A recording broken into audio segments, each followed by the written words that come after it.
नमस्कार दोस्तों। 15 अगस्त 1947 बस एक दिन बाद ही होने वाला है। आज हम इस बात पर विचार करेंगे कि आज़ादी हमें मिली, लेकिन वो आज़ादी अधूरी आज़ादी क्यों रही, विभाजित होना क्यों पड़ा हमारे देश को। अल्लामा इकबाल ने देश की आज़ादी के बहुत पहले ही लिखा था कि कुछ बात है कि हस्ती मिटती नहीं हमारी, सदियों रहा है दुश्मन दौरे जमा हमारा। लेकिन हमारी हस्ती दो टुकड़ों में बट गई। आज हम इस बात पर विचार करने जा रहे हैं कि भारत की हस्ती के टुकड़े करने के लिए कौन से लोग जिम्मेदार थे, अर्थात विभाजन के गुनहगार कौन थे, विभाजन का सच क्या था।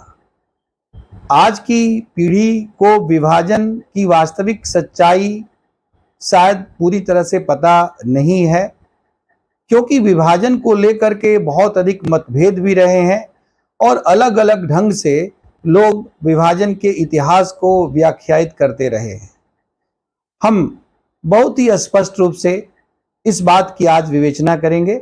मैं Ajit Kumar Singh excellent IAS academy की ओर से मैं बहुत ही स्पष्ट रूप में आपको विभाजन के सभी पक्षों को प्रामाणिक तथ्यों के साथ बतलाना चाहता हूं। इस संबंध में कई पुस्तकें हैं जिनका अध्ययन करने के बाद विभाजन की सच्चाई को समझा जा सकता है। उदाहरण के तौर पर एक पुस्तक है जो राम मनोहर लोहिया के द्वारा सन 1960 में लिखी गई, the guilty man of the partition of India, Bharat के विभाजन के गुनहगार। इसी तरह से एक पुस्तक और है जो कि मौलाना अबुल कलाम आजाद के द्वारा लिखी गई थी, इंडिया विंस फ्रीडम। एक और पुस्तक है जो बहुत महत्वपूर्ण पुस्तक है, लैरी कॉलिंस और डोमिनिक लेपियरे के द्वारा लिखी गई, फ्रीडम एट मिडनाइट। इसके साथ साथ बहुत से इतिहासकारों के मत भी हैं, विपिन चंद्रा से लेकर के तमाम लोगों के। उन सभी का अध्ययन करने के बाद हम किस निष्कर्ष पर पहुंचते हैं, वास्तव में विभाजन की वास्तविकता क्या है। तो महात्मा गांधी, पंडित जवाहरलाल नेहरू, मौलाना अबुल कलाम आजाद, सरदार वल्लभ भाई पटेल और इसके साथ साथ मोहम्मद अली जिन्ना, ये ऐसे लोग थे भारतीयों में विशेष रूप से, जो लोग विभाजन के समय विभाजन के संबंध में निर्णय लेने में प्रत्यक्ष या अप्रत्यक्ष रूप से महत्वपूर्ण भूमिका निभा रहे थे। और यदि हम ब्रिटिश पक्ष को भी इसमें जोड़ लें तो तत्कालीन वायसराय और बाद में स्वतंत्र भारत के गवर्नर जनरल, पहले गवर्नर जनरल बनने वाले लुई माउंटबेटन की भी इसमें बहुत महत्वपूर्ण भूमिका रही। सबसे पहले हम लेते हैं महात्मा गांधी को। महात्मा गांधी के रहते हुए देश का विभाजन क्यों हुआ? स्वाभाविक रूप से बहुत से लोगों के मन में यह प्रश्न उठेगा, महात्मा गांधी राष्ट्रपिता कहलाते हैं। महात्मा गांधी की देश की आज़ादी में बहुत महत्वपूर्ण भूमिका या सर्वाधिक महत्वपूर्ण भूमिका भी रही। फिर महात्मा गांधी के जीते जी देश का विभाजन कैसे हो गया और महात्मा गांधी ने इस विभाजन को कैसे स्वीकार कर लिया, इस संबंध में सच्चाई क्या है। डॉक्टर लोहिया ने अपनी पुस्तक भारत विभाजन के गुनाहगार में लिखा कि उस समय कांग्रेस नेतृत्व बूढ़ा हो चुका था, अर्थात महात्मा गांधी कमजोर हो चुके थे और महात्मा गांधी के नीचे के जो कांग्रेस के नेता थे, जैसे सरदार पटेल या जवाहरलाल नेहरू, जिनके हाथों में कांग्रेस की और देश के शासन की वास्तविक बागडोर आने वाली थी, वे लोग कहीं ना कहीं महात्मा गांधी को दरकिनार करने पर लगे हुए थे। स्पष्ट रूप से उल्लेख मिलता है कि जिस समय बड़े पैमाने पर दंगे फसाद की स्थिति, सांप्रदायिक तनाव था, हिंदू मुस्लिम एक दूसरे के खून के प्यासे थे, मुस्लिम लीग की सांप्रदायिक नीतियों की वजह से बंगाल में भयानक दंगे हो रहे थे, गांधी जी इस दंगे को शांत कराने में लगे हुए थे और मानसिक रूप से बहुत दुखी चल रहे थे। जब मौलाना आजाद, जैसा कि उन्होंने अपनी पुस्तक इंडिया मीन्स फ्रीडम में लिखा है, वे जब देखते हैं कि सरदार पटेल और पंडित जवाहरलाल नेहरू दोनों ने चाहे जिन भी कारणों से विभाजन को स्वीकार कर लिया, तो वे महात्मा गांधी से मुलाकात करते हैं। महात्मा गांधी से मौलाना आजाद कहते हैं कि जवाहरलाल नेहरू और सरदार वल्लभ भाई पटेल ने देश के विभाजन के प्रस्ताव को अंततः स्वीकार कर लिया है, आपकी क्या राय है? उस समय महात्मा गांधी ने स्पष्ट रूप से कहा था कि विभाजन मेरी लाश पर होगा। इससे बड़ी बात कुछ हो नहीं सकती थी। अर्थात स्पष्ट रूप से गांधी जी का कहना था कि मेरे जीते जी विभाजन नहीं होगा।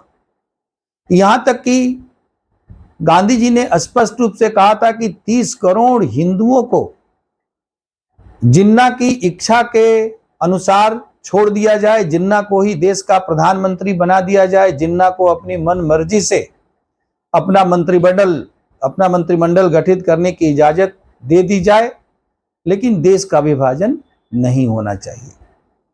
लेकिन आगे चल करके आखिर वे कौन से कारण थे जिनकी वजह से गांधी जी ये कहने के लिए विवश हो गए कि वर्तमान परिस्थितियों में देश के विभाजन के सिवाय कोई अन्य विकल्प नहीं है? तो इस संबंध में स्पष्ट रूप से ऐतिहासिक दस्तावेज बतलाते हैं कि जब मार्च 1947 में विभाजन के उद्देश्य से ही लुई माउंटबेटन भारत आए और उन्होंने गांधी जी को मिलने के लिए बुलाया, तो गांधी जी उनसे मिलने के लिए बंगाल से दिल्ली पहुंचे, क्योंकि उस समय गांधी जी दंगों को शांत कराने के लिए बंगाल में थे। इंडिया मीन्स फ्रीडम में स्पष्ट रूप से लिखा है मौलाना आजाद ने कि जब दिल्ली गांधी जी आए थे माउंटबेटन से मिलने के लिए, उस दौरान मौलाना आजाद भी गांधी जी से मिले थे और उस समय तक माउंटबेटन से मिलने के पहले तक गांधी जी का स्पष्ट रूप से यही विचार था कि वे किसी भी कीमत पर विभाजन को स्वीकार नहीं करेंगे। इसके बाद वे लिखते हैं कि सरदार पटेल से गांधी जी की मुलाकात होती है लगभग 2 घंटे की, और उस 2 घंटे की मुलाकात के बाद गांधी जी पूरी तरह से एक बदले हुए गांधी जी थे। मौलाना आजाद ने तो यहां तक लिखा कि गांधी जी पर पटेल के विचारों का स्पष्ट रूप से प्रभाव दिखलाई पड़ रहा था और उन्होंने मान लिया कि अब विभाजन के सिवाय कोई अन्य चारा नहीं है और फिलहाल विभाजन ही होना चाहिए। अब ये एक रहस्य की बात है कि उस 2 घंटे की मुलाकात के दौरान सरदार पटेल और गांधी जी के बीच में क्या वार्ता हुई और कैसे गांधी जी इस निष्कर्ष पर पहुंचे कि अब भारत के विभाजन के सिवाय कोई अन्य विकल्प नहीं रह गया है। क्योंकि आगे चल करके जब देश का विभाजन हो भी गया तो भी गांधी जी ने कई अवसरों पर कहा कि मैं इस विभाजन को अंतिम नहीं मानता हूं, और गांधी जी को कहीं ना कहीं ये बात सालती थी कि आने वाली पीढ़ियां गांधी जी को विभाजन के लिए गुनहगार न समझें, क्योंकि लोग शायद यकीन करेंगे कि महात्मा गांधी जैसा सशक्त व्यक्तित्व के रहते हुए जो विभाजन के विरोधी थे, देश का विभाजन कैसे हो सकता था।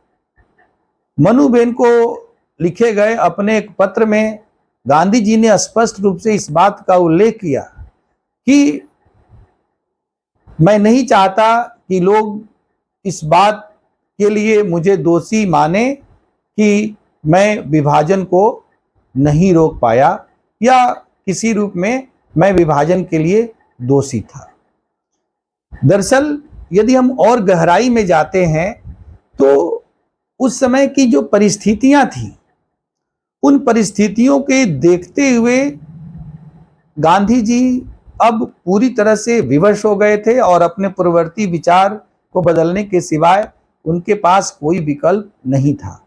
लेकिन यहीं पर हमें याद रखना चाहिए कि गांधी जी आखिर देश के विभाजन के विरोध में क्यों थे। देश की एकता खंडित हो जाएगी या हमेशा हमेशा के लिए हिंदू और मुस्लिम दो धड़ों में बंट जाएंगे, केवल इसलिए वो विभाजन को नहीं रोकना चाहते थे। बल्कि जैसा कि डोमिनिक लापियरे और लैरी कॉलिंस ने अपनी पुस्तक में लिखा कि गांधी जी पाकिस्तान के बनने के इसलिए विरोधी थे।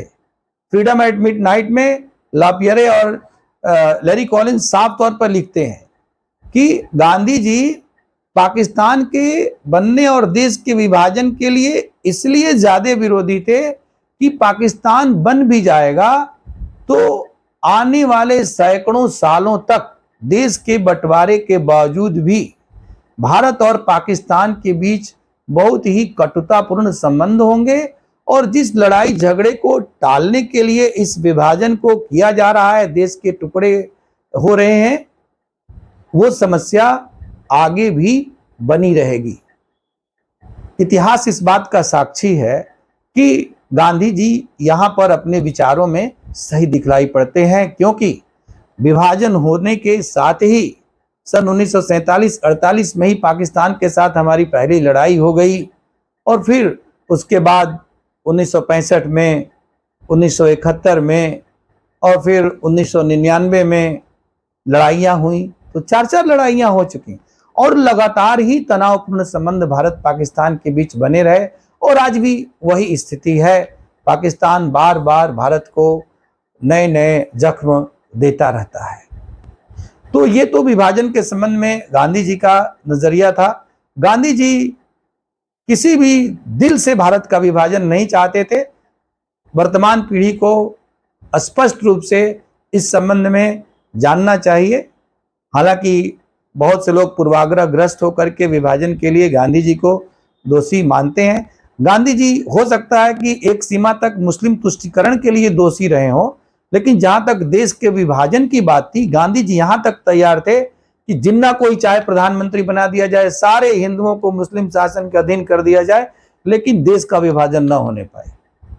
गांधी जी ने एक जगह स्पष्ट रूप से कहा है कि देश में चारों ओर आग लगती है तो लग जाए, लेकिन देश का विभाजन नहीं होना चाहिए। अब रही बात पंडित नेहरू की, मौलाना आजाद की और सरदार पटेल की, क्योंकि उस समय के तीन बहुत महत्वपूर्ण नेता थे जिनकी भूमिका देश के विभाजन के संबंध में भारतीय राष्ट्रीय कांग्रेस की ओर से निर्णय लेने की थी।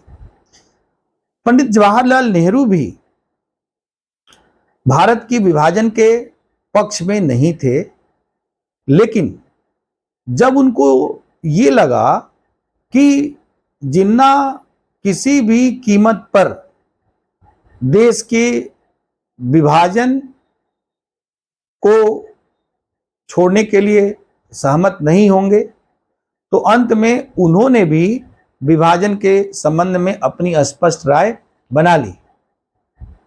हालांकि लोहिया जी ने अपनी पुस्तक में स्पष्ट रूप से नेहरू जी को विभाजन का गुनाहगार माना है।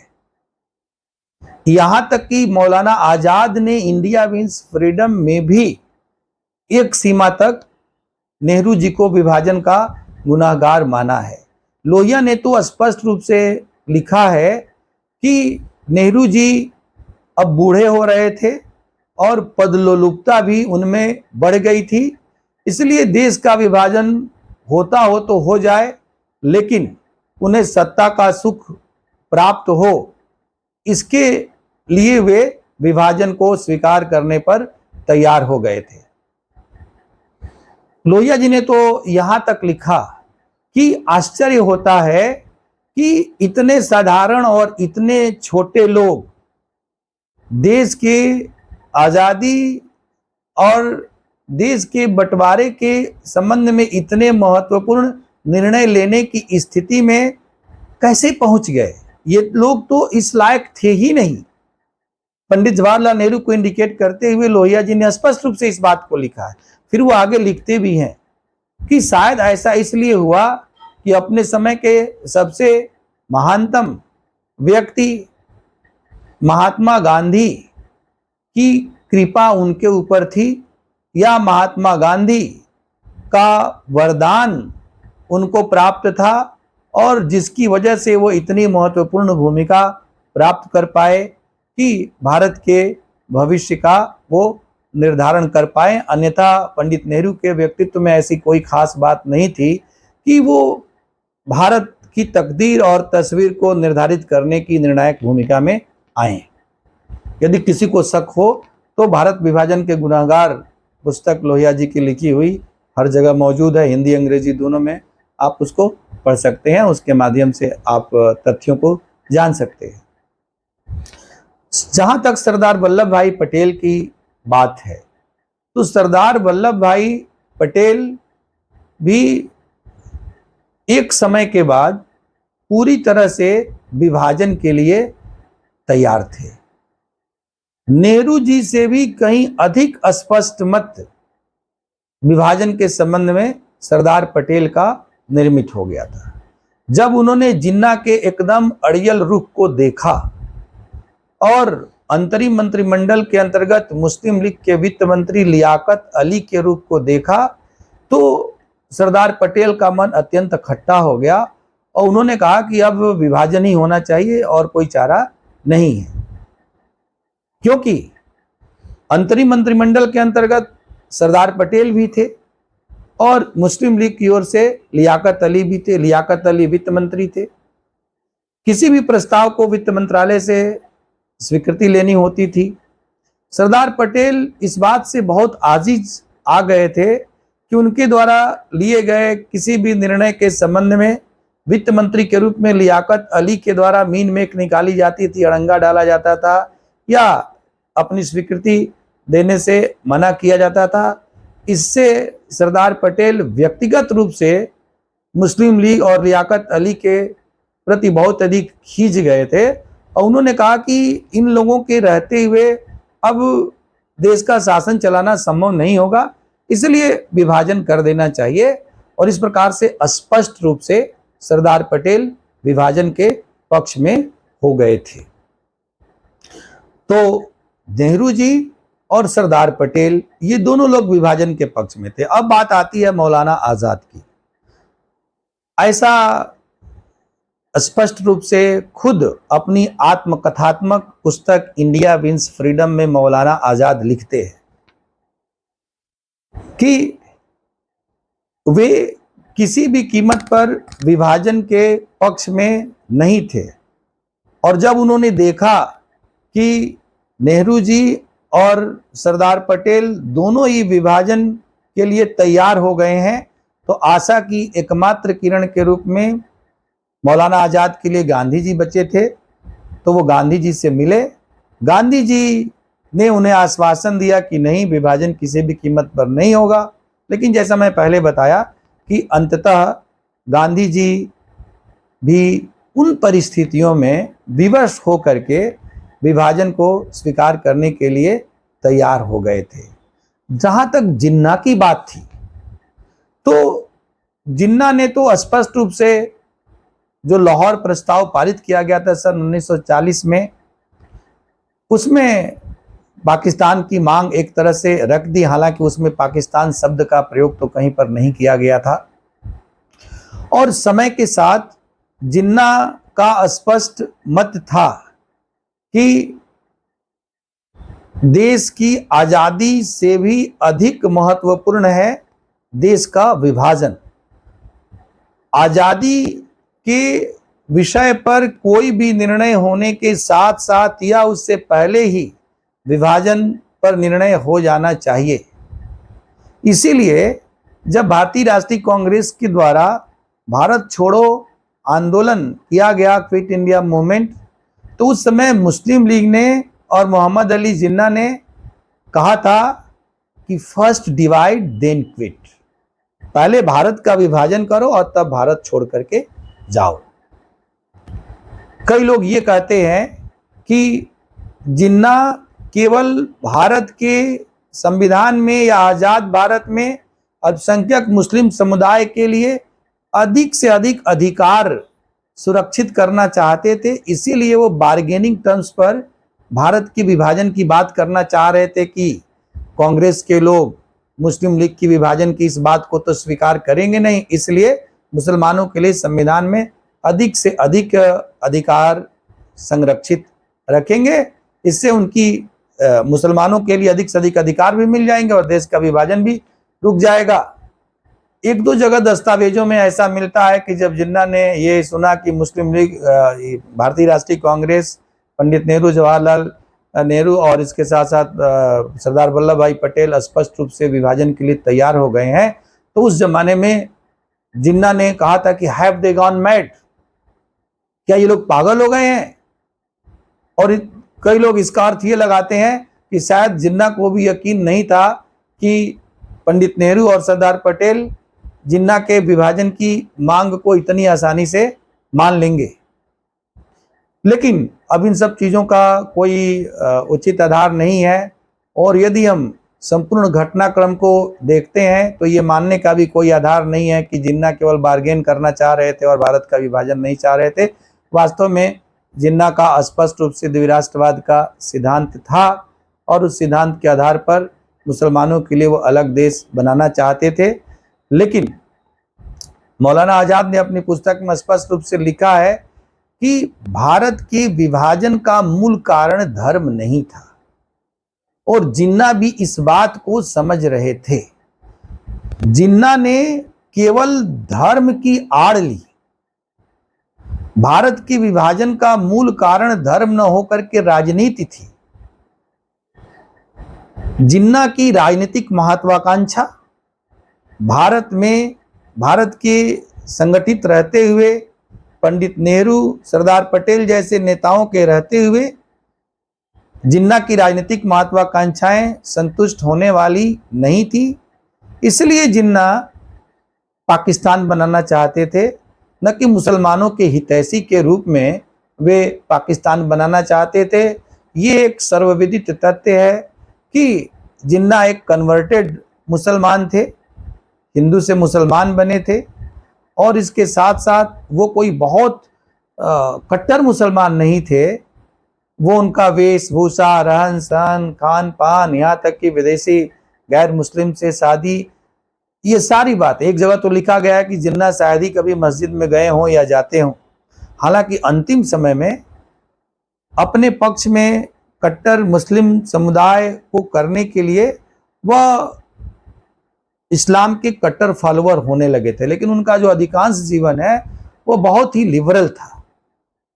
तो उन्होंने वास्तव में अपने राजनीतिक महत्वाकांक्षा को पूरा करने के लिए धर्म को मोहरा बनाया था, और खुद मौलाना आजाद का ये मानना है कि भारत के विभाजन का मूल कारण धर्म नहीं था, भारत के विभाजन का मूल कारण राजनीति थी।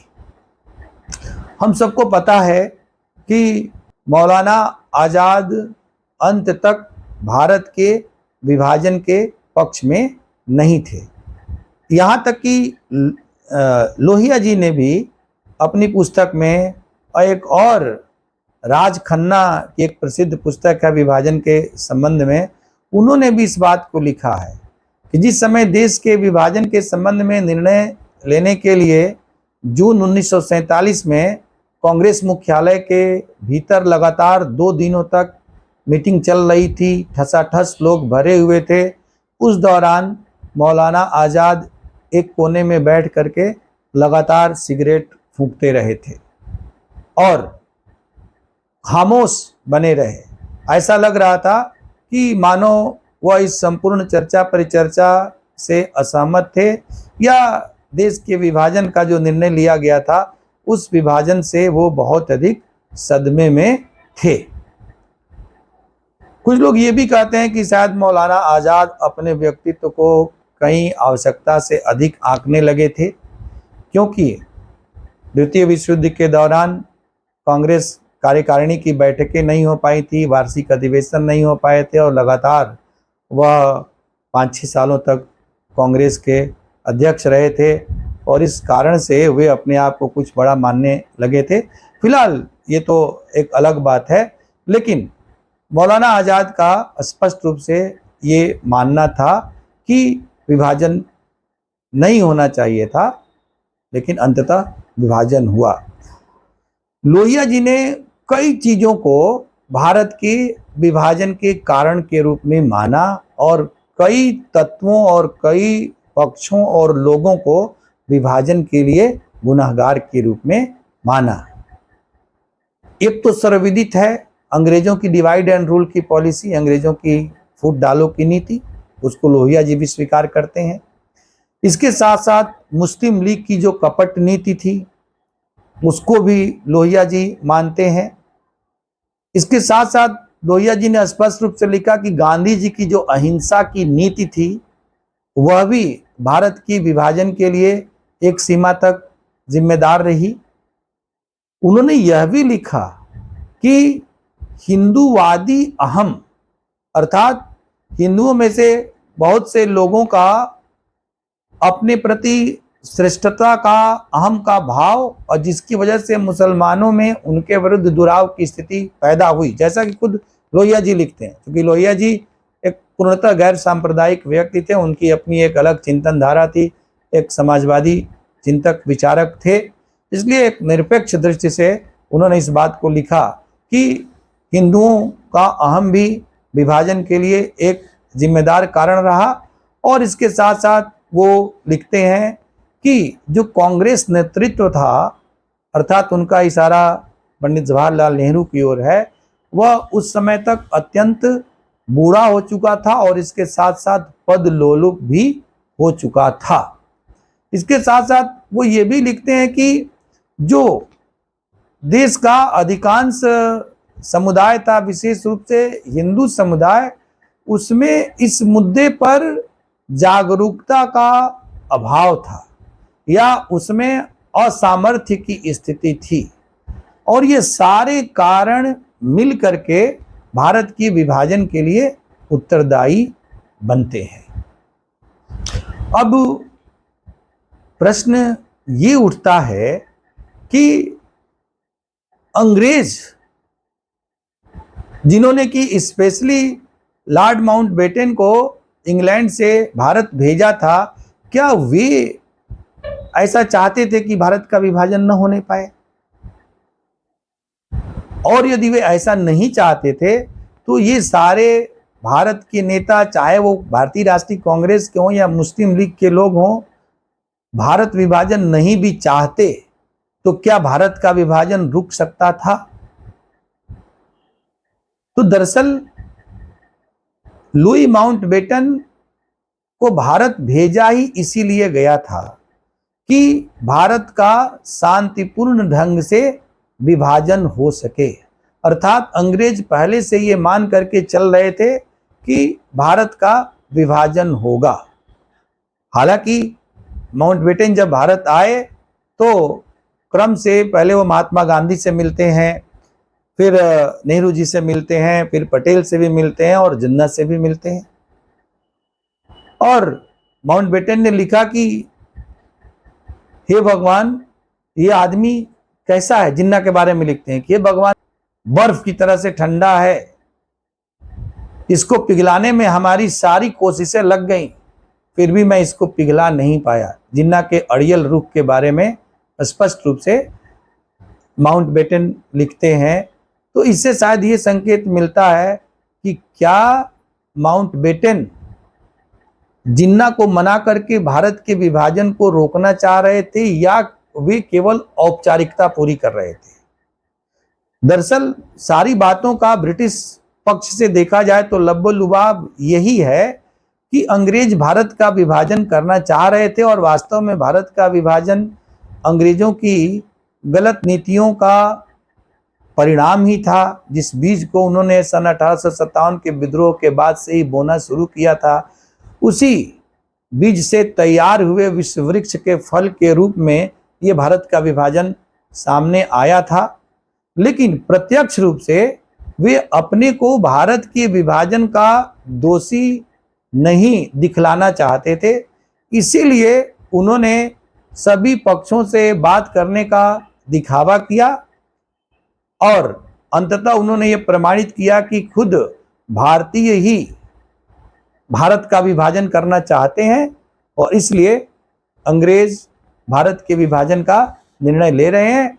और इसी के आधार पर अंततः भारत स्वतंत्रता अधिनियम 1947 पारित हुआ, जिसके अंतर्गत एक ओर भारत और पाकिस्तान दोनों को आज़ादी मिली और दूसरी ओर भारत का विभाजन करते हुए भारत और पाकिस्तान को दो स्वतंत्र अलग अलग डोमिनियन के रूप में भी गठित करने का प्रावधान ब्रिटिश संसद के द्वारा किया गया।